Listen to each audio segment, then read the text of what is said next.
આજે પવિત્ર ગુરુ પૂર્ણિમાનો પર્વ છે, ત્યારે સમગ્ર રાજ્ય સાથે સાબરકાંઠા જિલ્લામાં પણ ગુરુ ભક્તિનો વિશેષ મહિમા જોવા મળી રહ્યો છે।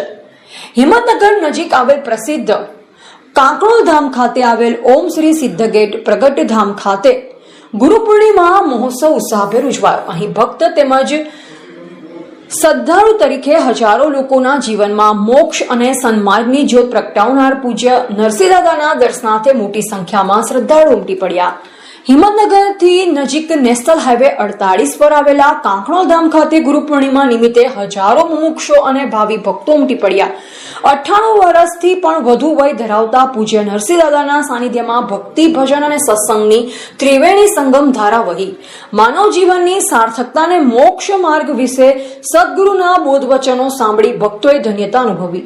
આ પ્રસંગે દરરોજ 200 કિલો જેટલું અનાજ પક્ષીચણ માટે વાપરવા ઉપરાંત રોટલા સેવા અને જરૂરિયાતમંદ સુધી સીધું સામાન પહોંચાડવા જેવા માનવ સેવા અને જીવદયાના કાર્યોની પણ સહારણા કરવામાં આવી હતી। મુમુક્ષોને આજના ગુરુ પૂર્ણિમા મહોત્સવની ખૂબ ખૂબ શુભકામના પાઠવી। સાથે મનુષ્ય અવતાર મોક્ષે જવા માટે જ મળ્યો છે। સદગુરુનું સાનિધ્ય મળે ત્યારે સવૃત્તિઓનું સર્જન થાય છે। કાંકરોલ પ્રગટ ધામ ખાતે પૂજ્ય દાદાશ્રીના સાનિધ્યમાં હજારો મુમુક્ષો સત્સંગ અને મહાપ્રસાદનો લાભ લઈ કલ્યાણ અનુભવ્યો। ગુરુ પૂર્ણિમાના પાવન પ્રસંગે ધામ ખાતે પધારેલ સાધુ સંતો, સૂર્યાસ્ત પહેલા આહાર લેતા ભાવિકો અને દૂર દૂરથી આવેલ ભક્તો માટે મહાપ્રસાદ, રહેવા તથા ઉતારા માટેની વિશેષ આયોજનબદ્ધ વ્યવસ્થા કરવામાં આવી। સમગ્ર પરિસર સદગુરુ ભગવાન કી જયના નાદથી ગુંજી ઉઠ્યું। અજ્ઞાનરૂપી અંધકારમાંથી જ્ઞાનરૂપી પ્રકાશ દોરી જતા ગુરુના પૂજનનો આ પર્વ કાંકરોલ ધામ ખાતે ભક્તિમય અને ભાવસભર માહોલમાં સંપન્ન થયો। એવા રાજકમલસિંહ પરમાર, ભારતની અસ્મિતા, સાબરકાંઠા। સદગુરુ ભગવાન કી જય। શ્રી સિદ્ધ ક્ષેત્ર પ્રગટ ધામ की जय। परम पूज्य वंदनीय नरसिंह दादानी जय। આજના આ ગુરુ પૂર્ણિમાના મહોત્સવમાં સિદ્ધ ક્ષેત્ર પ્રગટ ધામ, જ્યાં વંદનીય અનંત જન્મોની પુરુષાર્થના બરે પરમાત્માની પ્રગટ જ્યોત જેમને પ્રગટ કરી છે, એવા દાદાના શરણમાં રહી અનંત જીવો પોતાના આત્માની જાણ કરી અનંત જીવો આ સતસુખને પામ્યા છે।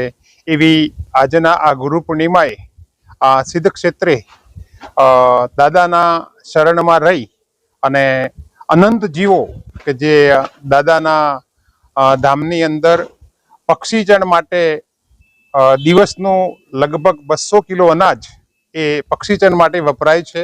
સાથે સાથે દાદાના જે એમના જીવનમાં એમને જે પ્રગટ જ્યોતિ પ્રગટ કરી છે, એના અનુસંધાનમાં અનંત જીવો એ દાદાના બોધ વચનો કે જે લગભગ 17 ભાગ દાદા દ્વારા પ્રગટ કર્યા છે, એના દ્વારા અનંત જીવો લાભ લે છે। સાથે સાથે દાદાના સાનિધ્યમાં રહી અનેક દેશ વિદેશમાંથી અને ભારતની અનંત રાજ્યોની ભૂમિમાંથી પણ દાદાના શરણમાં રહી અનંત જીવો આ આત્મા સુખને પામે છે। અને દાદાની આજે એમની 100 વર્ષની ઉંમર પૂરી થવા આવી, પણ દાદાની એટલી બધી કરુણા જગતના જીવો ઉપર વરસી રહી છે કે જીવો એમના દર્શન માત્રથી પણ આ પરમ સુખને પામે છે। એવી આ કાંકરોલની આ સિદ્ધ ક્ષેત્ર પ્રગટ ભૂમિનો આ પવિત્ર આ ધામ ઉપર અનંત જીવો ભવિષ્યમાં પણ દાદાની હયાતી હોય કે નહીં હોય, પણ આ એ ભૂમિ એવી બની છે કે જે જીવોના કલ્યાણ માટે આ મંગલકારી છે।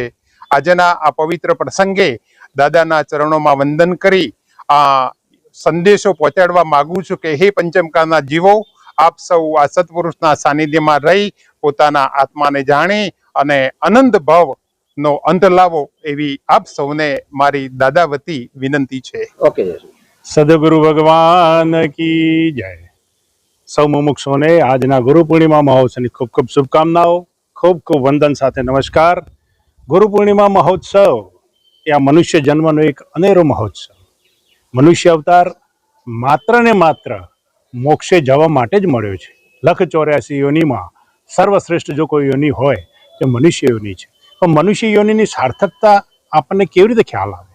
ગુરુ બ્રહ્મા ગુરુ વિષ્ણુ ગુરુદેવો મહેશ્વર, ગુરુ સાક્ષાત પરબ્રહ્મ તસ્મૈ શ્રી ગુરુવે નમઃ। એવા સત્પુરુષ, એવા પ્રગટ પુરુષનું સાનિધ્ય મળે તો જ આપણી અંદર સત્વૃત્તિઓનું સર્જન થાય, એટલે કે બ્રહ્મા સ્વરૂપ થાય. અને એ જ બ્રહ્મ, એ જ સદગુરુ વિષ્ણુ સ્વરૂપે આપણી અંદર જે કંઈ સત્તત્વ સ્થિર થયું છે એનું પાલન પોષણ કરી અને ખૂબ વૃદ્ધિ કરાવનાર છે. અને એ જ સદગુરુ મહેશ્વર સ્વરૂપે એટલે શિવજી સ્વરૂપે છે કે જે આપણી અંદર અનિષ્ટ તત્વોનું નાશ કરી અને સતત આપણને સત પ્રવૃત્તિમાં, સતવૃત્તિમાં પ્રેરિત રાખે એવા સદગુરુ એના સમ કોઈ દયાળુ નથી. મનુષ્ય યોનિમાં જો સદગુરુ મળી જાય તો એ મોટામાં મોટું કામ થઈ જાય. અડધું કામ તો માનો કે સદગુરુનું સાનિધ્ય મળતાની સાથે થયું, માત્ર રહ્યું સદગુરુની આજ્ઞાએ ચાલવાનું. જો સદગુરુની આજ્ઞાએ ચાલે તો જલ બીચે તુરંગ ભયો, જૈસે જલ બિન મછલી આથડ્યો, વિના ભાન ભગવાન, સેવ્યા નહીં સદગુરુ સંતને, મૂક્યું ન દેહ અભિમાન. જ્યારે મનુષ્ય પોતાનો અહંકાર ત્યાગી અને સદગુરુનું શરણું સેવી અને એના બતાવેલા માર્ગે ચાલે તો મનુષ્યોની અવશ્ય ને અવશ્ય સાર્થક થાય છે. પૂજ્ય દાદાશ્રી એવા કાંકણોલ પ્રગટધામમાં 98 વર્ષની વયે પણ આજે હજારો મુમુક્ષોને આ બોધ દીક્ષા આપી અને સતપંથ ઉપર ચાલવાની પ્રેરણા આપી અને એમના જીવનને સાર્થક કરવા માટે ખૂબ ખૂબ આ વૃદ્ધ એમના સ્વાસ્થ્યને ધ્યાનમાં રાખી, વૃદ્ધાવસ્થાને ધ્યાનમાં પણ રાખ્યા વિના અહર્નિશ ગામે ગામ ફરી ફરી અને મુમુક્ષોને બોધ દીક્ષા થકી, સત્સંગ થકી જીવન સાર્થક થાય એવા સતત પ્રયત્નો દાદાશ્રીના અવશ્ય રહ્યા છે. અને આપણે પણ એ જ માર્ગે ચાલી અને જીવન સાર્થક થાય એવા આપણે અવશ્ય પ્રયત્ન કરવા જોઈએ. મનુષ્યએ એક માત્ર ને માત્ર સદગુરુની શોધ કરવાની છે. હકીકતમાં તો આપણે સદગુરુને શોધવા નથી પડતા, સદગુરુ જ આપણને શોધી લેતા હોય છે. પરંતુ આપણી અંદર એ મુમુક્ષતા, એ તાલાવેલી હોય તો સદગુરુ અવશ્ય આપણને શોધી અને હાથ પકડી અને ત્યાં સુધી તો આપણને છોડતા નથી કે જ્યાં સુધી આપણે નિર્વાણે ના જઈએ. આપણને એમ લાગે કે દેહ છૂટ્યા પછી કોણ સદગુરુ લઈ જશે, પણ સદગુરુ દેહ નથી, સદગુરુ તત્વ સ્વરૂપે છે, જે હરનિશ કોઈ ને કોઈ સ્વરૂપે આપણને સાથે મળી અને આપણા જીવનને સાર્થક કરવા માટે ખૂબ ખૂબ મદદગાર થાય છે.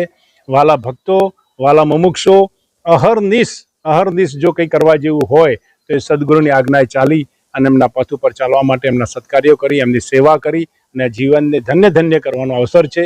એવો અવસર આ ગુરુ પૂર્ણિમા મહોત્સવ અહીંયા ઓમ શ્રી સિદ્ધ ક્ષેત્ર પ્રગટધામ કાંકરોલ ખાતે પૂજ્ય નરસિંહ દાદાના સાનિધ્યમાં હજારો મુમુક્ષોની સંખ્યામાં મહાપ્રસાદ સાથે ભજન, સત્સંગ અને ખૂબ ખૂબ એક સ્થિરતા થાય એવી ધારામાં વહી અને સૌ પોતપોતાનું કલ્યાણ કરી અને ખૂબ ધન્યતા અનુભવે છે.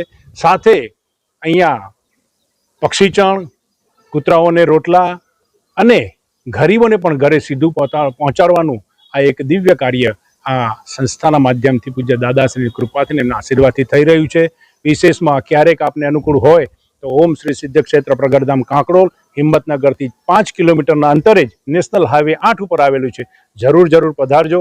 જયેશભાઈ ગોરના ખૂબ ખૂબ નમસ્કાર. રામ રામ. રામ રામ.